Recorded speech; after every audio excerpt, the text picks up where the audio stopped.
you when you see me on stage at 8:30 in the wastewater. Like, I apologize for disappointing you, but we're not talking about wastewater, but I think this is going to be even more exciting than wastewater, if that's possible, and that's Parks and Trails. I've got here three amazing parks professionals that are going to speak to one from Douglas County, one from Bemidji, and one from Wright County. I know all three of them through the Greater Minnesota Parks and Trails organization, and let me tell you, all three of them are amazing professionals. So what we're going to talk to you today about is playing in a pandemic and how local and regional parks and trails prevailed over a crisis that we had last year. Now, pandemic restrictions really impacted how we recreated as a state. There was a lot of things that affected it. Social distancing, limits on sports and indoor activities, and other restrictions meant that we saw a lot of increased participation as well as changes to how parks and trails do business. We had increased usage of a lot of our parks, and I'm sure, I've talked to a few on the side, and you've seen that too. Increased usage that has continued. We've seen a lot of new visitors and new users for parks and trails, and a lot of creative approaches. These folks are all going to talk about, what they did, the parks and trails in their area, and some of the lessons you might be able to take away and implement back home. But I want to share just a few other comments from, some of our other board members that weren't able to come today. But, I heard from, for example, from Sherburne County Park that they saw an immediate increase in park use across all seasons as the state put restrictions in place. And what they really appreciated was hearing how outdoor spaces contributed to people's ability to cope with the pandemic. And what they were seeing is that families were really coming together like over the lunch hour and taking breaks in the park. And they haven't seen a decrease in that even though restrictions have limited. I talked to the Parks Director in Olivia with the CGMC members, and he said that they saw a major uptick at the start of the pandemic, and usage has not stopped either. They have trail cams, and they said that we just see on our trail cams people really, started using and are continuing to use. So clearly across the state, it's been a really important part of addressing the pandemic. So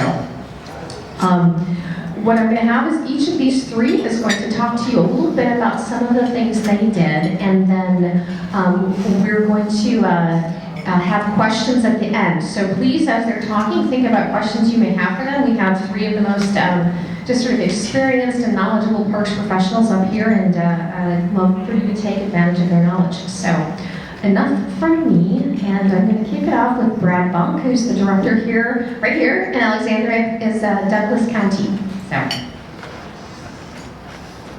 There we go. I might get up and walk around. I can kind of see my slide here on the computer, so just bear with me. But yeah, I think like many of you, we saw an increase in our park usage, and it hasn't stopped. I mean, a lot of you probably noticed the walkers out, the bikers, and what we see is in the campgrounds, it's just crazy. When they opened camping last June, and let people come, we haven't been empty since. We've basically been full, except for the winter time. But anything we've had to rent has been booked up. We're booked, late into September, and we keep getting calls every day. I'm just amazed by the demand out there. But I have a few things that we were able to have some success with, and the first two things are actually old, tried and true methods that have always been popular with kids and families. And the picture that you see here is from, we have a pine planting in one of our parks here in Douglas County. And we had a logging project, and after the logging project, we went in and put up some A-frames and square box frames and left the slash on the ground. And the kids came in, we advertised what we did to let them know last summer, and they came in and built quite an elaborate fort structure. There's basically a city of these tree forts in this pine planting. And all it took was a little bit of advertising on social media. And if you have a pine planting, in your city or in a park, tying up some A-frames and letting the kids build with what's there and just letting them know about it, it's always been, a tried and true method that works. And in the pandemic, it was immensely popular. So if you're ever up in the Miltona area, you're spending time, you go to Spruce Hill Park, and in the pine planting, there's 15 or 20 forts like this that are pretty elaborate that the kids have made. Pretty interesting spot. Another old tried and true method is the rock scavenger hunt. So we had some seasonal employees that had some painting skills. They painted up a bunch of rocks. We put them out in the parks and advertised, and you can't quite see it on the one. It says Douglas Rocks. It's actually a hashtag, for those of you that understand how hashtags work. You put it on social media and you tag that on there, and it goes to a site, so you can see everybody that's found those rocks. So kids they're painting them. We encourage people to, if you need to take one, to replace one. So we got some big piles of painted rocks like this in parks that last year were quite a deal. They're putting messages on them and things like that. Kids messaging their friends in there. That has kind of died down a little this year, but last year that was pretty popular. And the one that we had the most success with that I'm really here to talk about is all of us have libraries in our communities, and you have the read-alongs that kids can come in young families and they can read books in the library, just read with mom and dad. Well, during the pandemic, you couldn't do that. You could go to the library and check books out, but you couldn't hang out at the library. So we joined with our local 4-H and the Douglas County Library, and we put books up on boards. They're basically those political signs that you see. And the first ones we did last year, we just blew up the pages and taped them to those boards and put them out in the park. Well, that doesn't work real well with dew and rain, but we tried, and we kept refining, and we found out that also if you do this, you can't just take any children's book and print it and put it on board. There's copyright laws and things out there. So we learned that, and we got better, and this year we went back and we found a printing press here in Minnesota, Lakeside Press out of Blomkist, Minnesota, that produces children's books by local authors. So the authors, a lot of them have all their jobs, but they produce children's books. And that printing press is able to print like this book, Bucky the Bass. And we put it up on we make a trail at our Brophy County Park, and all the pages are there. And we still do this year. That book's up right now, I believe. And all those authors ask us for is on the last page of the book, we put the printing press who printed it, the author's name. There's a little bit about the author, and then their website to buy the book. So they're using it as an advertising avenue, and we get to put children's books on a trail. There's people on it at all hours of the day. It's not like there's a lineup of people, but there's constantly families going through reading the books. Yesterday I was at the park, and there was a 60-year-old guy who was going through reading the books. So it's all the ages, it's just interesting to have a children's book on the trail.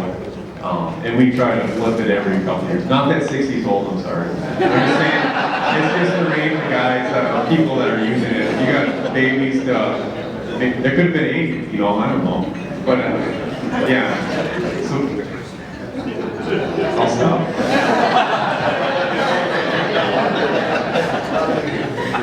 Well, thank you, Brad. That sounds like an exciting project, and if you have a chance before you leave town, I have to say Douglas County has some gorgeous parks. Brophy Park you mentioned, Greenstone Park. There's just a really great projects around here. And now from Marshall Larson, who is the former chair of Greater Minnesota Parks and Trails and is the Parks and Rec Director up in Bemidji, and she does an amazing job. She's got some exciting things to discuss as well. It should be on now. Is it on? Okay, Mike's red. Okay, I don't do well sitting down, but we'll try. Well, I'll try anyways. So, Bemidji Parks and Rec, as everyone else had a really challenging year, we just tried to look at adapting. We all did things that, and yes, that's a true picture of me in the park last summer, actually putting out fires. So last summer, we all did things that maybe were outside our comfort zone. I'll tell you that story if you catch me afterwards, because that actually happened. We all did things outside our comfort zone, and we tried to adapt to what our constituents wanted and what people wanted in the park. We all tried to just create different opportunities because everything changed. And as we were looking at public engagement with our constituents and our park users, we just tried to adapt. So I kind of looked at it as we did it in sort of phases and changed our focus based on what people needed. So right away at the beginning, we canceled one of our biggest events, which is our Shamrock Shuffle. And that's a good fundraiser for our department as well. So we looked at our revenues as well as how do we engage people, but how do we also keep our revenues coming into our department, which is I know I saw a finance guy here, so I'll make sure I hit on that one as well. How do we keep our revenues to keep our departments alive? So we right away looked at what do people need and how do we replace that particular program. And people were at home, we wanted to keep them active, so we started doing challenges. We hit on our Facebook pages, our Instagram, our social media accounts. We started doing challenges people could do at home. We started with kind of like Minnesota challenges. So right on our Facebook page, you know, we threw out things like what's the state bird, what's the state this, and people kind of responded right away to get them engaged and engaging with us to keep us relevant and keep the communication open with all the park users. So that's one thing we did, and people kind of responded really well to that. When we looked at the Shamrock Shuffle, we also looked at how do we keep people outside and active? And that's where we started with our exercise challenges, our fitness challenges. We started looking at how can we keep people active outdoors. Social distancing was important at that time. So we started with a 5 or 10K, then we went with 150K. And the cool thing we saw was it was all ages and abilities. We saw that people were challenging their grandparents, so we had youth in our community challenging their grandparents from outside of Bemidji. So it wasn't just our Bemidji residents. We saw them challenging their grandparents from southern Minnesota, out of state. So we saw lots of people registering for our programs. And even with the one, we had 150 people do our moose on the loose is what we called it. So people would engage with us weekly, report how many miles they walked, or how many steps they took, or how often they spent time outside. And it really engaged people and kept them in contact with us, and we knew they were active. So we were concerned that people were staying active and mentally engaged as well. So we did a lot of virtual 5Ks. Then we did a couch to 5K to try to get people, just out and active. My rec coordinator and I, we were sometimes in the office, sometimes we weren't, so we had to find creative ways for us to communicate with each other as well. So there was a lot of that going on, and just creative ideas on what other people were doing. As we moved into the summer, things changed. We also wanted to make sure our traditional programs were still being used. We do a lot with day camps. That's one of our biggest programs that we run in the summer. We have a lot of kids run through our day camps, and they're outdoors, and they focus on outdoor skills. And we knew that we weren't going to be able to gather, we weren't going to be able to hold those day camps. So one of the biggest things we did is how can we deliver that program to people? So what we offered was day camp in a box, basically. So we packaged up everything for a week of day camp. We put them in boxes, and then people could register for those, and then we delivered them to their house. We packed them up at the beginning of the week, and people if they lived within 5 miles of City Hall, we delivered them. And sometimes it was people's workplaces, if that was easiest for them, or their front yard or whatever. And we just kind of had one of our people, and I think there's a picture of kind of the t-shirts and some of the supplies and the boxes, and one of our staff people who delivered all the boxes to the people. And some of the feedback I think is on the slide too. People were super excited. Some of the activities the kids could do on their own. Some of the activities was something that they could engage in as a family. And we always made sure that the boxes weren't just for one child. So technically it was for one child, but we always put enough stuff in there that it could be for two. So if there was maybe 2 kids in a family, then we just threw in extra stuff so that it could be more about the household, or if there's extra people at the household that they can engage together.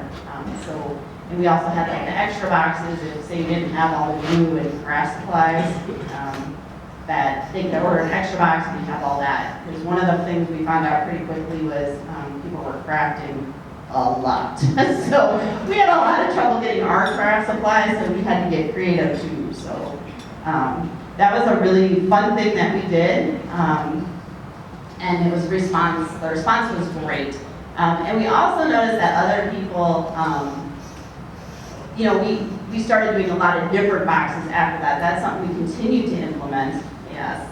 Yeah, and then some of my council members are here. and Ron Johnson is also here. We did some super fun videos last year. We really wanted to focus people going into the parks and doing it safely.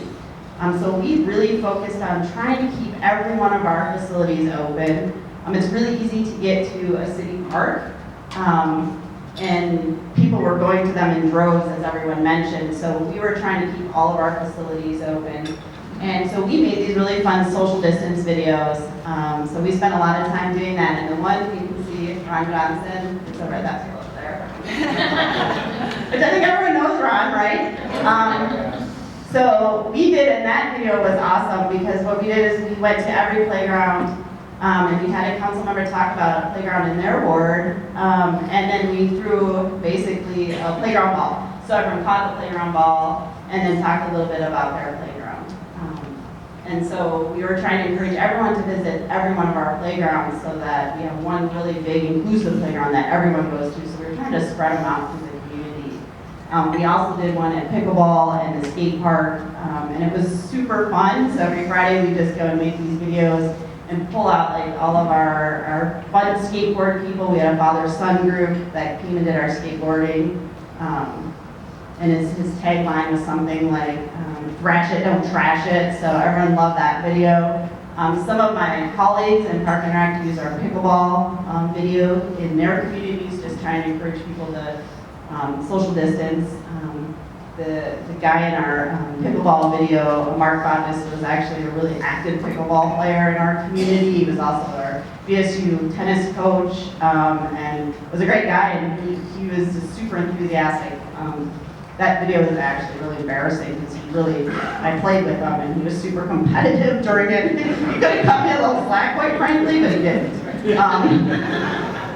And all of those videos are on YouTube, or we don't have a lot of videos on our YouTube, but that's one of them, so if you kind of want to see what we did. And our goal was to do more of those videos this year, but I think your next session is on staffing, and that leads into why we didn't do a lot of them this year. But those videos had like 5,000 views, reached 11,000 people just on our Facebook page. And that doesn't include our partner, Visit Divinity. So, but I'll keep moving. We also found that people really like family household programs and pop-ups. And Brad talked a little bit about pop-ups, so I won't spend a lot of time on that because we found that to be amazingly successful as well. We were looking at building a natural playground, so we did something similar, not quite as huge as Brad, but we found that to be really fun. We just put some sticks and things out in the park, and people just went there and built whatever they wanted. So we tried to do that. We did some scavenger hunts in the parks. The clue game was really successful. We did some whodunits on. We hid clues in the parks, and people went out to the parks and found those clues as a unit and tried to figure out who stole the Zamboni. It was Jake. We closed our ice arena, so we had our ice arena guy steal the Zamboni. And I stole the rec supplies, but mine is right there for you. And we did that this year as well, so we kept some of these programs going because people just really liked going to the park as a family unit and doing activities on their own. So it was really outside the box thinking for us. But it really opened something up that we didn't really think about doing before, which was really awesome. And our trails, we also did some cool stuff on our trails. I think we have Jamie, this is my favorite picture, Jamie with Paul and Maeve. That's her doing the silly walk. We tried to get our finance director and the rest of the city staff to do, sorry, I caught you with the finance director over there. We tried to get them to do some silly walk and get like city staff out there to video with us, and they all were busy multiple times. But we got Paul and May and Visit Bemidji to come out and video our silly walk with us, which was just, if you see Monty Python, it's probably something like that. But basically you do a monster walk and a ballet dance and all this really fun stuff on a trail, and we put it out in one of our busiest parks. So people could just do it on their own. So again, just kind of a really fun activity people can do on their own.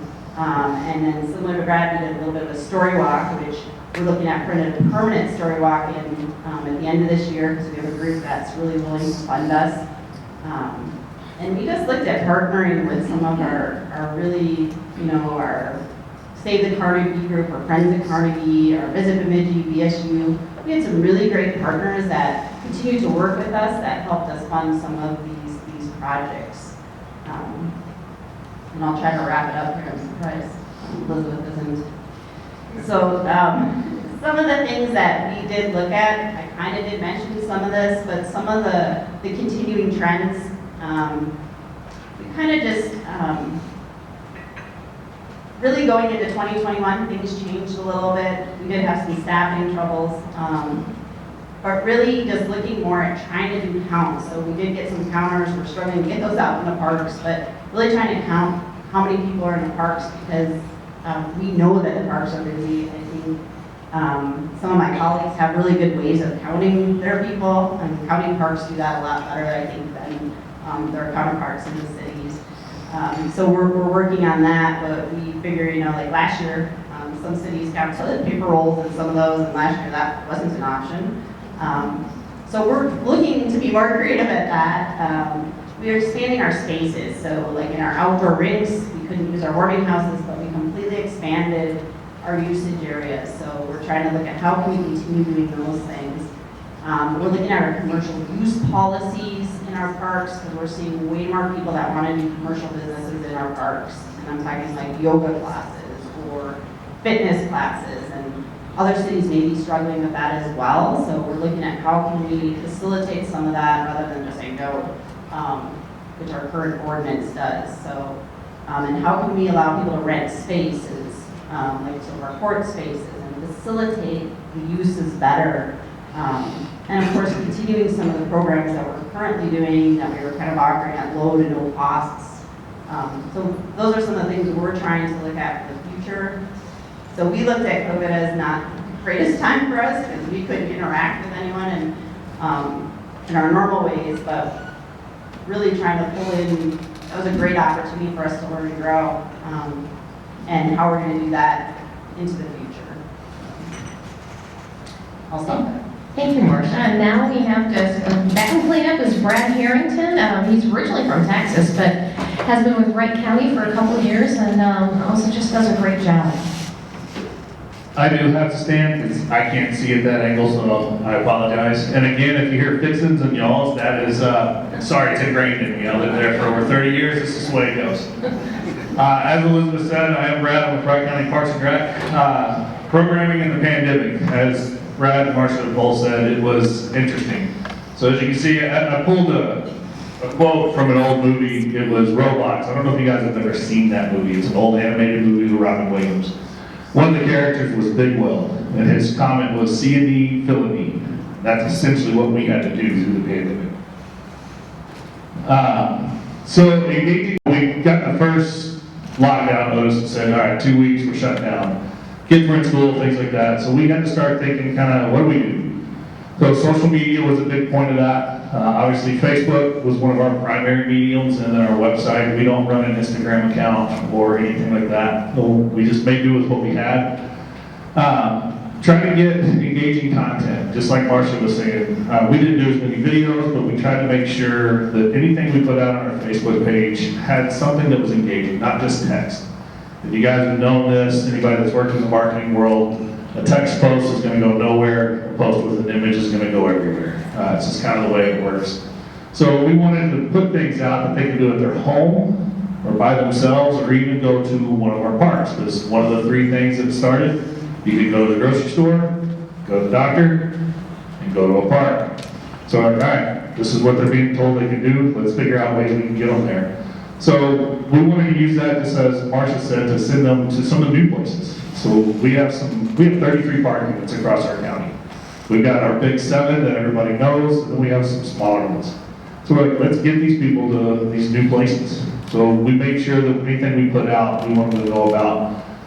And early on, we incorporated educational opportunities, and that's what you're seeing here. So these are all screenshots from Facebook posts that we had. So the top one is one of the posts we put out. The first 2 weeks I did every day at about 3 o'clock. I put something out that was some form of an educational post, whether it be working through the backyard birds one that you see here, linking to the DNR stuff, or the up top one, which was more of a fun one I did on a Friday.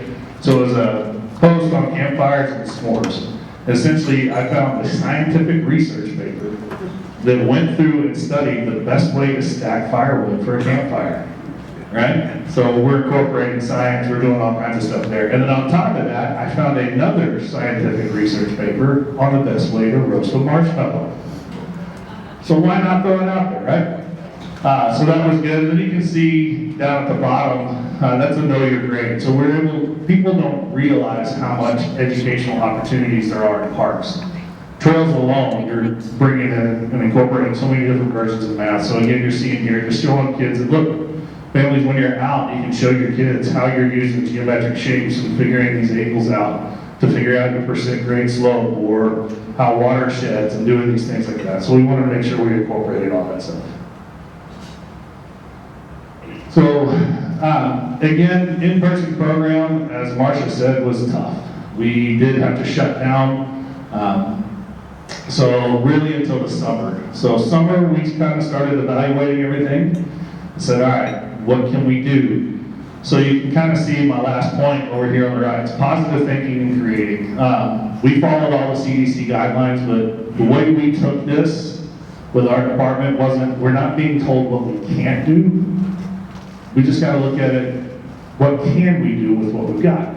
So let's figure out what we can do. Does that mean we're going to go with smaller programs? Probably. So we're not doing large 5Ks. We're not going to be doing large gatherings and special events. But we can do a 10-person kayak. We can do a 10-person guided hike. We can do things like that. So let's get through this. One of our big programs is our Schools in the Park program that we started a couple years ago with the grant money from Greater Minnesota through the Legacy. That got shut down. So we're trying to figure out how can we get schools going. And that's, I'll plug this, we're not going to go into real great detail. So through the pandemic, Monticello ISD came to us and they decided to start a nature-based education program. We had started a nature-based preschool with the year before. They expanded that program to K through 5th last year. And so we now have, in our park, we have kindergarten, 4th and 5th grade, and then across the street in one of the churches from that park, they actually operate 1st, 2nd, and 3rd grade out of that one. So that's been a huge program. That was obviously a thing that happened in the pandemic. So looking ahead, onward and upward, we're just kind of looking ahead, looking to build online resources, videos that they can use. We have focused a lot on the education side. One of the things we are trying to develop, like our program with Working for Wildlife, some of those that we do, instead of doing them in person, we film them. We now are posting those in different locations through our Facebook page. We're going to create a YouTube channel to where there's a resource where if we get into a situation like this again, and even in the future if we're not, the teachers, families, whoever it is, hey, you know, we want to do some kind of program that's on trees. Where can we go? Oh, Wright County Parks. They have this resource. They've done this video. It's a 15, 20-minute video that talks about how to identify our native trees in the area. Perfect. So that way it's there. So that's one thing we're looking at. You can kind of see some of the stuff we've talked about. And like I said, some of those programs are going to move online permanently. It's just, things have changed. So that's one of those things that we have to embrace what it is. One thing you'll find with Parks and Rec individuals, professionals, is that we have to change. If we don't change, we're going to be behind and we're going to be stuck. Our whole game is being able to adapt and mold what's kind of coming at us. And then mixing those digital traditional programs is going to be a challenge. So these two images that you see, this is an advertisement up on the top left or top right from your end for our paddling program. Again, everybody had to register in advance. We worked with our contractor and vendor to make sure everything was good, everybody wore a mask. And then down the bottom, so this is one that we're pretty proud of, I'm not gonna lie. As we got into Christmas, we were still doing all that stuff and everybody's trying to figure out how our kids are gonna see Santa. You can't sit on Santa's lap. So we did social distance Santa pictures at one of our parks. You can see that they are on the overlook at one of our parks. That's at Bertram Chain of Lakes. We built the chair in the stand, and everything was there, decorated it up, and families signed up for a 15-minute window. And they would come in, they'd show up about 5 minutes ahead of time. We had everything marked out along the trail going to it, where we made sure families were all 6 feet apart. And that way we only had 3 households plus the camera person. So usually household that's getting the picture, Santa, and then the person taking the picture. So we were underneath all of our guidelines. Plus we were outside. We got blessed with a beautiful morning that morning. And that's what we did. And that is something we are continuing to do. And what we heard back from people that did that, one of the things that they hate when they go to get Santa pictures is standing in line for hours and hours. So like, it was great. We knew what time we had to be here. We showed up. We got to see Santa, and we left. It took us 20 minutes. You're right. That was the idea. I have young kids. And we also did it as an opportunity to kind of market our park. So kind of going through, so Elizabeth mentioned Greater Minnesota Parks and Trails. So a lot of these ideas that I've shared, that Marcia shared, that Brad shared, these all came through this organization. Without this organization, it would be tough for a lot of us to be able to communicate and go through. So if you're not a part of it, I really come talk to us, talk with Elizabeth. So obviously the organization itself, it's advocacy and education organization of 125 plus cities, counties, nonprofits, individuals, and businesses. One of the things we do, we advocate for more money and better policies for parks and recreation, which is a battle. You would think it's not, but it is a battle. So it's engaged in shaping agency policy for our members, and then we do regular forums, and this is where that comes into place. So we're still continuing to do these forums. So if you're a part of this group, you're a member of it, in fact, we've got one coming up here that we're going to talk about, just like what Marcia said. How do we handle some of these organizations that are wanting to come in and do their yoga classes that are popping up? You know, how do you handle those permits? How do you handle those contracts? What do you do with it? So it's a great thing. Like I said, it's been super beneficial for me, for our organization. So, I would just like to say a quick thank you to some of the board members from CTMC cities. Dan Coughlin was with Olivia, and then we got Shannon Mortensen in the city of Warren as well. So they're a great asset for that. And then these are the 56 member cities from you guys. I'm not going to read them all because I don't want to take that time. Sorry. So but there you go. So we appreciate you guys being a part of it. If you know anybody else that's not on this list, have them reach out to us. You guys are really the best arm for you guys to reach out and talk to your coworkers and your partners and all this, your neighboring cities, people that are in the same boat as you, these members here. Let them know. Let them know what this has done for you and your city and your organization, because that's really the best marketing we can get. We do have some of the membership forms here. There's some on this table as well that you can grab if you'd like to grab one of these and take it, fill it out, and get it back to us. So I believe that is it. So I am going to sit back down so you don't look at my bald head anymore, standing and walking around. Yeah, these guys did a great job, but we actually scheduled some time in for questions. So I've got a list of questions, but we thought we'd start off by asking if anyone in the audience has any questions for these folks. Ooh, right, I got like an arm right here, an arm back there. So Julie's gonna come around. You guys are quick. Hi, I'm Carrie Johnson from St.